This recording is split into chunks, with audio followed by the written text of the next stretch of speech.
All right, hello everyone. Welcome back to our next live seminar.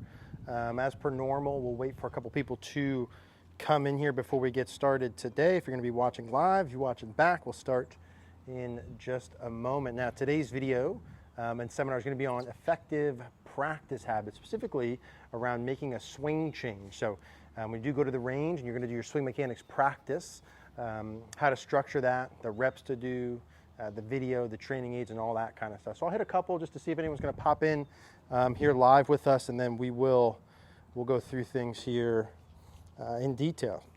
Swing changes, making your real swing look like your practice swing, and how to make the swing actually look different.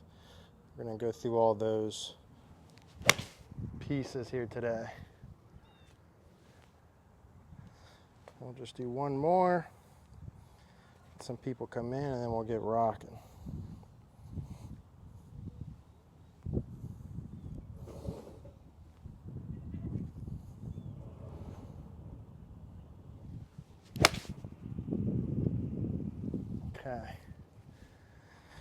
Okay, so swing changes and making swing changes, right, effectively. A couple of things that kind of baseline principles, and I want to actually physically, we're going to go through and actually hit some shots and go through a routine. So a couple of the non-negotiables, I would say, when you are practicing, if you want to make your time as efficient, actually make it look different. Two big ones to start with. Number one would be the use of video.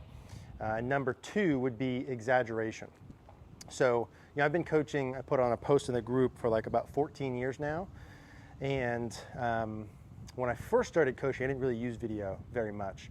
And as coaching and my coaching time went on, one of the things that I found was the person would hit less and less and less and less golf balls the more experienced I got as a coach. So in the beginning, there was like, we might hit freaking 70, 80, 90 balls in a session, just keep rolling through it. Whereas towards the end, we might literally hit 15 or 20. So I think when you go play, inherently the first thing in terms of making an effective swing change is a mentality around quality, not quantity. So I would much rather, when you are practicing, have quality reps in versus hit a million balls. And quality starts with video feedback. Simply put, there's just absolutely no way we know if we're actually doing what we think we're doing unless we see it back on video. And that goes for me too. Like when I'm practicing my swing, even us coaches, if you study the swing, you got a good technical knowledge of the golf swing. This feel versus real still applies for everyone, even the best players in the world. So to know if you're doing it correctly, the degree of which you're doing it, video practice. Now, I'm not going to have it all on today, but there's obviously different forms of video practice: live view, mirror vision, cell phone, iPad, whatever. Something that you could see yourself. I really like the live view in that it's the best thing that I've found, where you can see yourself simultaneously as you hit. But frankly, so long as you have video feedback, I'm happy. So like the thing that I like about the live view is it's essentially like a mirror in real motion, like in real time. So it's just as good as it can get. No guessing. So that's going to be number one. Number two is going to be the use of exaggeration. So a challenge I would always do when I'm practicing, and so we'll dig into this, but when I hit, I'm going to look at the camera maximum after two swings. So typically when I'm practicing, I'll do every swing. I want to know on every swing what I'm doing. So we'll go in like 2 rehearsals, 1 hit, look at it on video. 2 rehearsals, 1 hit, look at it on video. But when I look at it on video after every 1 or 2 swings, if I'm not doing what I think I'm doing, to me on the next shot, I would challenge myself to say, I'm going to exaggerate, part number 2, exaggerate to the point where there's no way when I look at the next one on video that it's not going to look like how I want. And we'll go through that. No way. So if I do that and it's still too far off, then I'm going to look at lowering my speed and my swing length, right? So assuming I'm doing generally the correct thing, if I look at it and it's not correct, I go back in and I exaggerate just a ridiculous amount. Like there's no way this isn't going to look good, and it still doesn't look good, then to me it's a telltale sign of either I'm going too fast or too long for my current ability level, or I'm not doing the right thing. Like one of those two variables, right? So the video practice, exaggeration, and then sort of that third piece, right, 2.1 or whatever, would be swing length and speed. Almost always, it's funny looking back upon, and this could be true for a lot of things outside of golf, but the players that I've worked with who would practice at the slowest speed and shortest swing lengths and took their time in their improvement process almost always ended up farther along when you fast forwarded 1 month, 3 month, 1 year, 3 years, almost always. So the players I work with who would insist on going full swing, full speed right away, me included for a long period of time, would actually be less right along the way, be not as far along the way as the players who went slower, which is kind of it's a thing that messes with people's heads, I think, a little bit of like, imagine if the goal was, like I think all of us, if I said to you, hey, we're gonna get this first 1 or 2 things we're looking at pretty good in 4 weeks. Like in 30 days from now, these 1 or 2 things we're working on, which we've decided to be the big main things, we're gonna have them looking pretty good in 30 days. I think all of us would take that. If it was like a boom, for sure, no questions asked, 30 days from now. It's only a month, it's 30 days. And then if we look at it from that perspective and then kind of go backwards, it's like, well, how would you structure your time in practice if that were the case? If your goal is to be somewhere in 30 days, like let's say run 20 miles. Hey, I want to pace myself to run 20 miles in 30 days. You wouldn't judge yourself on the ability to run 20 miles on day 1. You'd say like, hey, can I run a mile? Can I run around the block? And then when I can run 1 mile, I'm going to try and run 2, and then 4, and then 8, and then 16. And so the same thing with this would be true of like, hey, if the goal is 4 weeks in week 1, what if in week 1 we only got it like mastered at 25% speed? Week 1, 25% speed, that's it. Week 2, 50% speed. Week 3, 75% speed. Week 4, 100% speed. What if it was that? Would we all take that? Probably.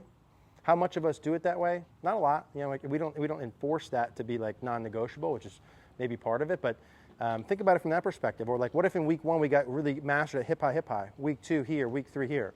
So 99% of the time, it's not going to be boom, full swing, full speed. So video, how to make a swing change effective. Video practice, exaggeration, speed, and length to go. Those are like the 3 big variables. Feedback. So when we're practicing, you know, there's going to be a rep range of diminishing returns. I've found pretty steadily throughout, and this is why we sort of say this 20 to 30 rep range is a pretty good margin that's like easy to handle. Like you got this big problem or big thing to do, it's hard to eat the elephant, right? You do the elephant at 1 bite at a time.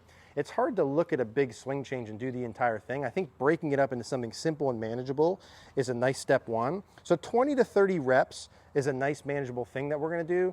And I would say no less than 3 times per week. Now, if you can do 50 every day and you find better results with that, I love that, right? I think 20 to 30 is like 3 times a week would be like a bare minimum. I think if you do that with good practice, your swing will change.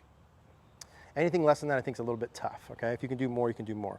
So we like to do 20 to 30 reps. Each one has 1 to 2 rehearsals, hit a ball. 1 to 2 rehearsals, hit a ball. So I'm gonna do an example now. I've got just a 9-iron here. So we'd always typically start a practice with a short iron first, right? And then work our way up. So I'm gonna just pretend that I sent my swings in and a coach said back to me 2 things that I have to work on. Let's say that I missed the ball to the right and I hit fat shots. Those are my main 2 outcome issues. And my coach said, hey, my left hand grip is too weak, turned counterclockwise, and my hips sway too far away from the target. So just say those 2 things. So coach said, hey, here's these videos, here's these 2 things, here's how you're supposed to grip it. How would I practice that? Now, I have this object set up for me on the hip sway, because let's say I turned my videos in and the coach gave me this drill. Said, hey, to fix the hip sway, not only are we going to use video, but we're also going to put an object here so you have some form of feedback. When you can put an object or training it in to enhance the feedback, that also can help and is recommended. So let's say the grip. So hey, I'm going to put my grips on my fingers. I'm trying to get the V by my shoulder. So I got my grip on good, and now I'm monitoring my hip motion. I want to see my hip come off of this during the late second half of my backswing. So I got grip, hip off. That's rehearsal 1. Grip, hip off. Rehearsal 2. Now I'm going to swing at about 25% speed and see if I can accomplish those 2. I got my grip. I'm going to feel my hip off, 25% speed. And just to scale 25% speed, that was a full swing 9-iron that went maybe 90 yards, which I hit like 150. So I did those 2 rehearsals. I did my feels. I think I did it right, but I don't really know. I had it a little bit fat, didn't hit it good. Now I'm going to come over and I'm going to look at the video and I'm going to replay that back and look at those 2 pieces. Was my grip actually where I wanted? Did my hip come off of the noodle? And then I'm assessing and tweaking. Okay, it came off the noodle, but not as much as I want. It came off the noodle, but not as fast as I want, right? So I'm tweaking those things. Maybe I came too far off the noodle. Now in this mechanics phase, which I'm doing 20, 30 balls, My sole goal is swing mechanics. I'm not concerned with how I hit the ball, the direction I go, the contact. Not yet. Ultimately, I'm going to be, but not yet in this phase. I just want to do the motion correct. Did I do the thing correct? So let's say I'm going to do the same thing here. Okay, left hand grip, turn. I got this set up. Grip on good, hip inside a noodle. 1. Grip on good, hip inside a noodle. 2. Now I'm going to hit, again, 25% speed. Grip on good, hip inside a noodle. Okay, hit that solid. Let's come over and see. Now I come back and check the video. I might say, okay, my grip wasn't quite strong enough. Oh my gosh, I really feel like my grip was turned there. But I see clearly here on video it wasn't turned enough, so I need to exaggerate that more. Okay, my hip was pretty good on the wall. Oh, okay, it didn't come off enough, so I'm going to exaggerate that more. I go back in. This is how your practice should be done. So it's going to take longer. It's going to take time to set up the video. It might not be convenient, right? I'm going to hit less balls. It might even not be as fun as I'm going. I enjoy digging into this kind of stuff. I also think the enjoyment will come when you start to see the improvements. So it might not be as fun maybe in the moment, but as you start to see your swing actually improving, that will be fun. So grip, hip, same thing. Grip on good, hip inside. Grip on good, hip inside. Same thing, grip on good, hip inside, 25%.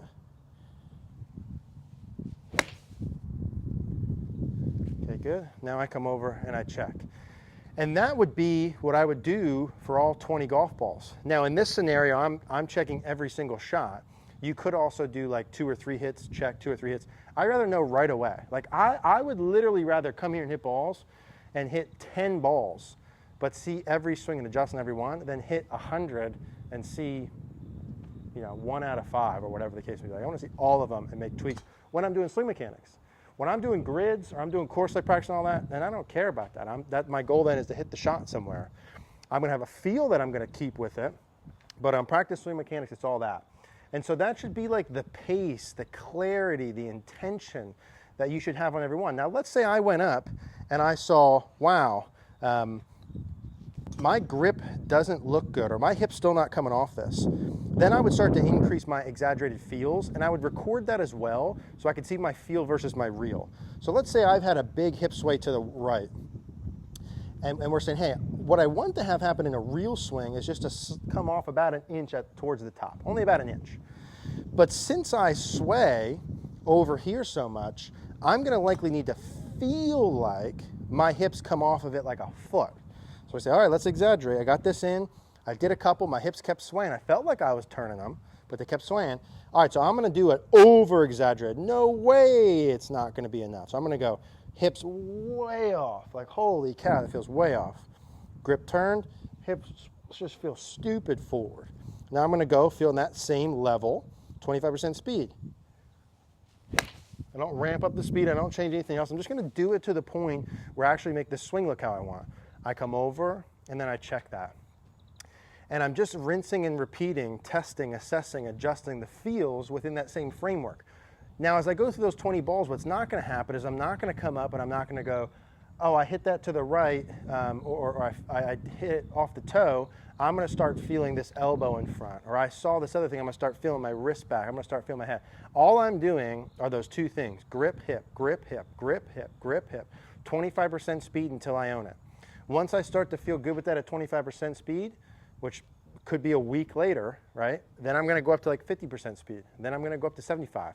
And all the while as I'm playing and doing my grids and all this, I'm still feeling those same pieces. Even though I can't do it at 100% speed, I'm still trying to feel those same pieces and do it the best that I can. But in terms of the mechanical piece, you go as slow and as short as needed to produce those results. A couple of add-on pieces here. And if you guys have any questions as we go, feel free to start slinging them in there. I'll answer some questions as we go. Wildly more effective when you're doing these with a ball present. Wildly more effective. So to me, practice without a ball is really only effective in the very initial stages of learning. Very initial stages. Beyond there, have to have a ball. Now, if you're doing it at home, foam or wiffle ball would be fine. That would be fine at home, foam or ball. Even honestly, rolling up a piece of paper and putting it on the ground as a golf ball would be fine. Your brain needs to see a ball. That's why, like, when we go up and we make a practice swing and it looks so easy and good, there's no ball there. There's no consequence. You have to have a golf ball present, right? You have to have a golf ball present. So video practice, 20 reps, 2 rehearsals, one hit. 2 rehearsals, one hit. 2 rehearsals, one hit. Master it at a slower speed. Take your time. If you can get good at 25% early, you're likely to be farther along come 3, 6, 9, 12 months. Willing to exaggerate. If you get on video, whatever the pieces, swinging from inside, hip motion, elbow, wrist, grip, head back, like you have to take it to the point where it looks right on video and have your brain feel how far that is. Oftentimes, this is what happens when I'm coaching, right, over the course of me coaching is like, we'll come up and look at it. I'll do like a swing analysis with someone. We'll say, here's the issues. Here's what we're going to do to feel it. They do swing one, they do it. We look at it on video, then after each one, it's like, oh my gosh, I still didn't do it. I felt like I still didn't do it. I said, perfect. Now on the next one, because I know going in, you were not going to do it enough on the first try. Now on the next one, I want you to exaggerate to the level where there's no chance that it doesn't look right. Absolutely no chance. And usually that level of exaggeration is about where you need to be in the beginning phases. Let's say it feels 140% out of 100 exaggerated. That's only going to be in the beginning. Next session, next week, 2 weeks from now, it'll feel 90% exaggerated, and then 70, and then 60. But if you never get to the 140, it's hard to ever get there for it to permanently change. Like, it's key to go that far in the beginning. Ryan, how do you do this with training aid like hanger? Yeah, so I'd say the same thing. So if I have the hanger on, let me get the hanger. So it'd be the same sort of stuff. So let's say we were working wrist angles, right? So hanger goes on. Let's say this is out. You know, and with this, as you're doing this too, like there's only so many things you can do at one time. There may be multiple pieces you're working on, but if you're working multiple pieces, usually you want to separate them. If not, you know, 1, 2 things at a time.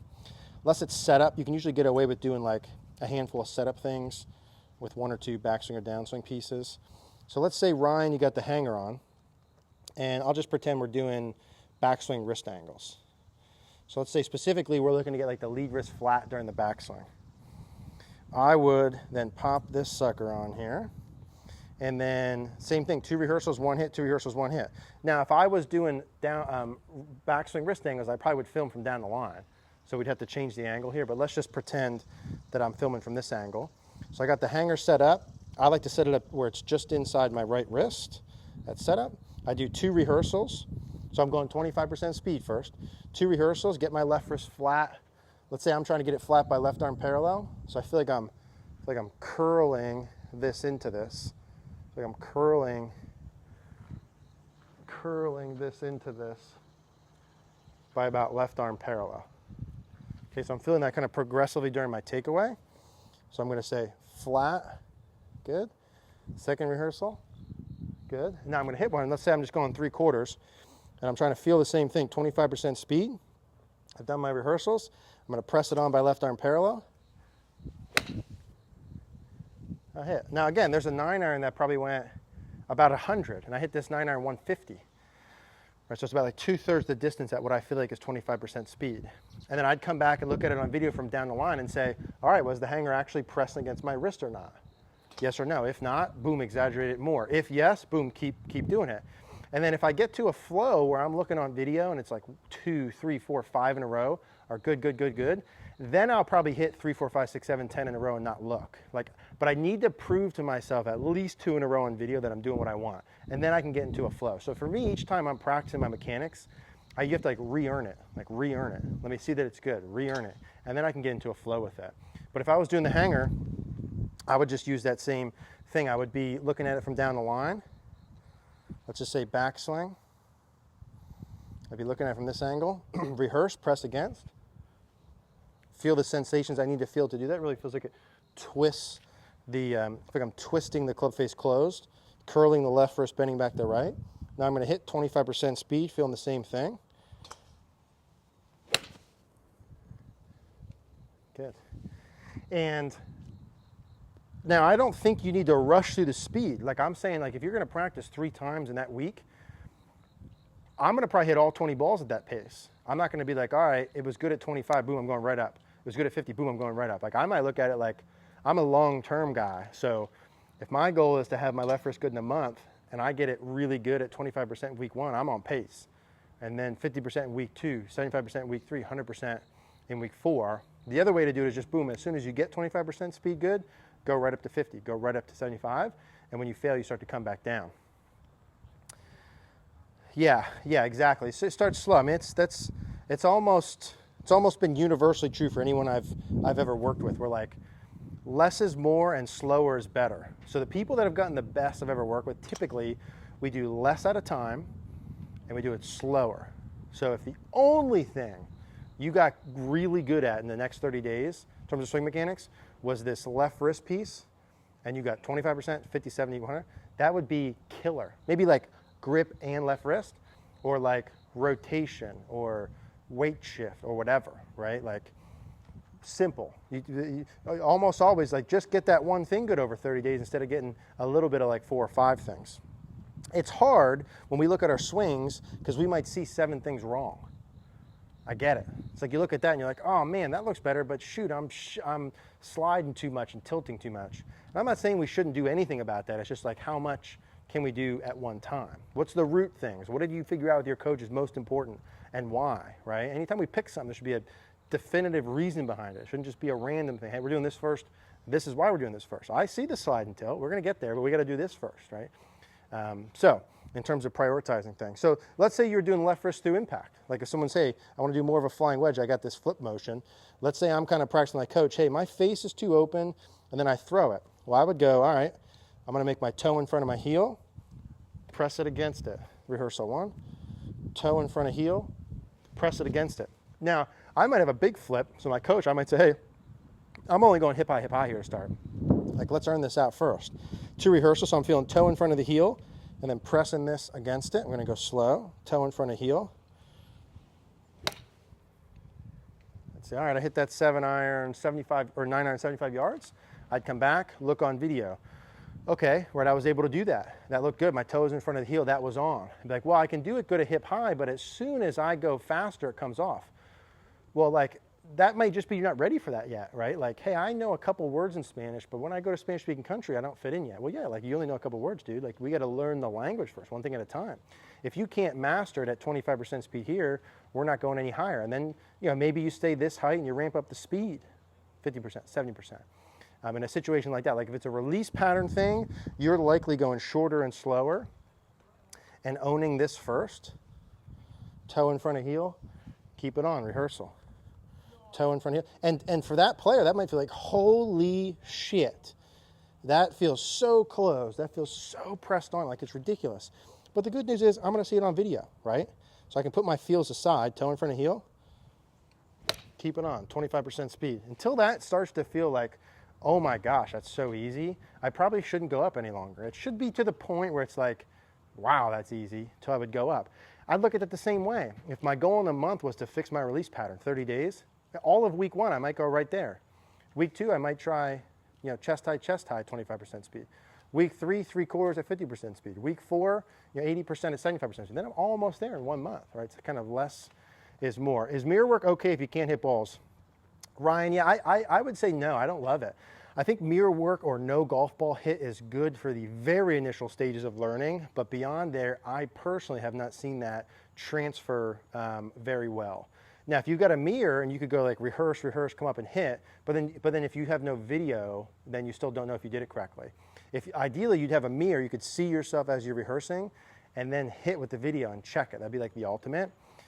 I've just never seen, and I'm willing to change my mind if someone can show me. I hear stories of these people like thinking about swing changes and doing these things without golf balls and it working really good. I've never seen it, and I've done a lot of lessons. So when the golf ball is not there, it's easy. There's no consequence. Same thing as anything else, right? It's very easy to learn how to drive a car when it's not moving in a parking lot. Highway, 80 miles an hour. How do you learn that? You got to get on the highway at 80 miles an hour. You can only simulate it so much. I think it's the same thing with all things. Ryan, I assume keep posting a monthly update even if we're not there. Yeah, I would always post a monthly update when you want to double check things. I also think it's difficult because we're paying for a monthly thing, when in reality, as we go, like if you need to keep doing the same thing beyond a month and didn't post for a month, it's not the end of the world. Like, it's perfectly fine. But yeah, I would take advantage of it when you can. There's been times where I got lessons where I would go in to get a lesson and be like, hey, I don't really want to work on anything different, just the same things. This is just kind of a quick check, are we doing it? Or hey, I'll see you next month type of deal. So I think either way is perfectly fine. Any other questions in terms of swing changes, structure, thought process, etc.? It's like video, exaggerate, 1 to 2 rehearsals, hit a ball, rinse and repeat. So let's say if I were to fast forward a week and I got good at the hip high with my club face close, keep it on type of pattern, yeah, then I might go just ramp up the speed the following week, but keep the same swing length. So now I'll go kind of 50% speed and see if I can do it there. That's kind of 50% pace. So now I went from hitting it 75 yards to probably like 120 yards, and I would test that. And really, it's difficult because we can lay out a plan, but it's not going to be the same for everyone. Everyone's starting at different points. Everyone learns at different speeds, right? Everyone has different issues and strengths. And so really, it's like when you can get so where it's so easy to level, that's the time where you test it. That might be for some people in the same practice session. That might be 2 weeks later for other people. It's like when 25% hip high feels really good, then go 25% or go hip high 50%. And when that feels really good, then you can try ramping up the speed. Let's try like 80%. Toe in front of the heel, same thing. Toe in front of the heel, same feels. And then I'm going to check with video. See, hey, can I actually do this at 75% speed? So that was probably 75% speed. That probably went like 130 yards, right? And I just keep ramping it up until I can't produce that movement anymore. But going into it, it should be like anything else, where like there shouldn't be like, I should be crystal clear as a player why I'm doing what I'm doing, and I should be bought into why I'm doing and what I'm doing and the reason I'm doing it and how I'm doing it. So like a big part of this, if I'm just 100% committed to the fact that I'm doing the club face and I'm doing the wrist angles, then if I have a bad session or it doesn't look perfect right away, like I'm not gonna go blow anything up the next day because I'm all in it. I think where the issues are is if you go in and like your communication with the coach wasn't 100% clear. I'm not exactly sure why I'm doing this or what I'm trying to do in the first place. I think that makes this a little bit harder. Brad, what's the best feedback we can send our coaches during our monthly feedback? So I would say when you're practicing, probably the best thing to see is when you're doing your swing mechanics practice. For me personally, some of the coaches might answer that differently. So I would rather see where you're able to get to in your mechanics more so than a course swing. Every once in a while, if I'm looking at someone's swing and they're sending in when they're doing their mechanics, and it's like, oh, this looks good, but I'm hitting it bad on the course, I might want to see, hey, let me see the course swing just to see where we're at in terms of transfer. But I know if the player's following the plan, like someone who's concerned with on course, who's doing the wedge warm-up, the mechanics, the iron grid, the driver grid, I know if they just do that, that's 90% of the battle, simply doing it. Because if someone said to me, hey, I'm good in practice, but I'm not on the course, boom, like question one, are you doing the grids? 95% the answer is no. It's like, okay, that's step one. Hey, my putting speed control is really poor. How often are you doing the putting practice plan? 90% aren't doing it at all. So like that's almost always the answer initially. And then the 5 or 10% who actually do those things and are still having issues, then I think you want to dig into the details a little bit more. But you got to cover the low-hanging fruit first. So I would say Ryan, or Brad, I'm sorry, I would just want to know kind of what you're normally getting when you're practicing. Not your best swing of the day, probably not the worst, like a good representation of like the average of what you're seeing in practice would be my answer to that. If I'm working on I'm not sure what that word is, drill, third priority, should I spend, as natural education, as much time on that drill as the others? So yeah, that's a loaded question. It's a bit tough because it's very dependent. I think maybe we were talking for you on takeaway, wrist angles, and like hip tilts perhaps.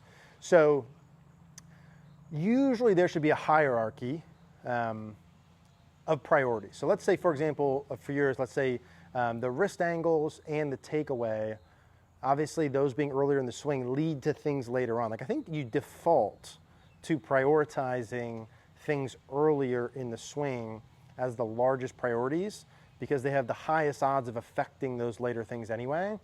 So I would say I would spend probably 80% of the time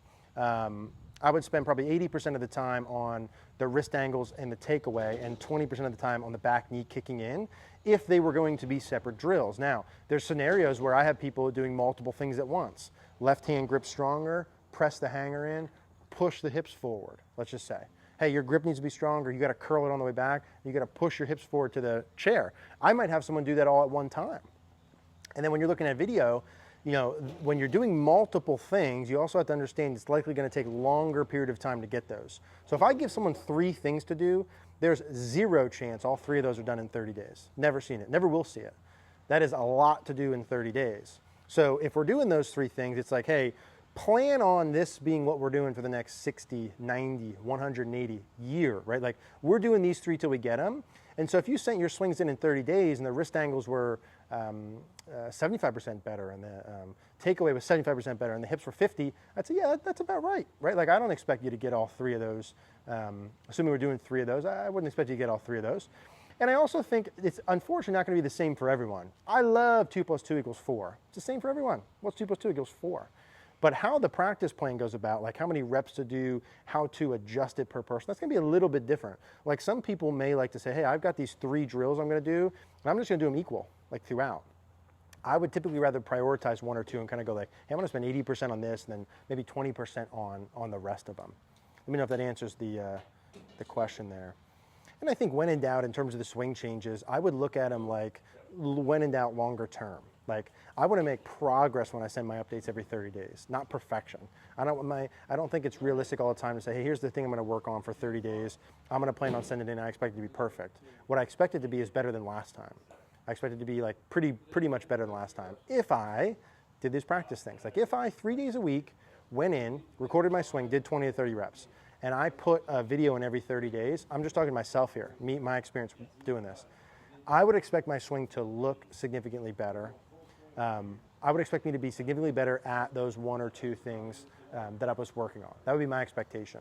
I want to see progress continually. I want to know when I look at my swings from 1, 2, 3, 4, 5 months, it's getting better and moving along the lines. I don't want to be the same, and I definitely don't want to work backwards. So I think that those are realistic, and I think generally when you take a longer term perspective of the change, you end up better. Like if I got 20% better each month for the next 5 months, and then it was pretty much where I wanted, that's a much more realistic expectation than I'm going to be 50% better each of the next 2 months for 100%. Usually the longer term, the better. And obviously it's going to depend upon where you're at with the skill level and what you're working on. Like if you're a more advanced player and it's a micro thing, you might only have 1 or 2 little things to work on. And then in terms of swing mechanics, it's more maintenance and fine tuning, and you got to get really good at the minor things like the wedge distance control, backup tee shots, up and down percentage, etc. I would say the higher the handicap, the newer to the game, maybe not as good the ball strike in the beginning. There's obviously larger gains, just like anything else. If you're losing weight and you start with a lot of weight, it's easier to lose weight, things like that. So perfect timing for the little weed whacker in the back. If you guys have any other questions, I think we kind of covered the basics of what we're looking for in terms of the swing change. Like a lot of other things, just doing the basic kind of boring 20, 30 reps, use video, 2 reps, 1 hit. Like that's the solution, right, for a lot of the stuff, exaggeration. And then having someone like us to be able to guide, focus on these things, don't worry about these. Like one of the things I look back upon with my coach that was most valuable when I used to really work with a coach the most was like, it was the what I should work on, but equally as important was what I shouldn't work on.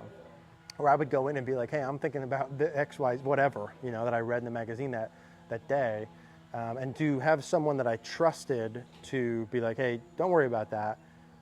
Even though in my mind I saw like Ernie Els do this thing, I'm like, oh, it's got to be right for me. And he's like, no, like you're not Ernie Els. And I was like, are you sure I'm not Ernie Els? So I think having someone who's like can push you in a certain direction is a really big part of it too, and making sure you focus on those priorities. So that's the deal. Practice habits, effective swing changes. Thank you guys for coming, and we'll be back here soon with another live seminar.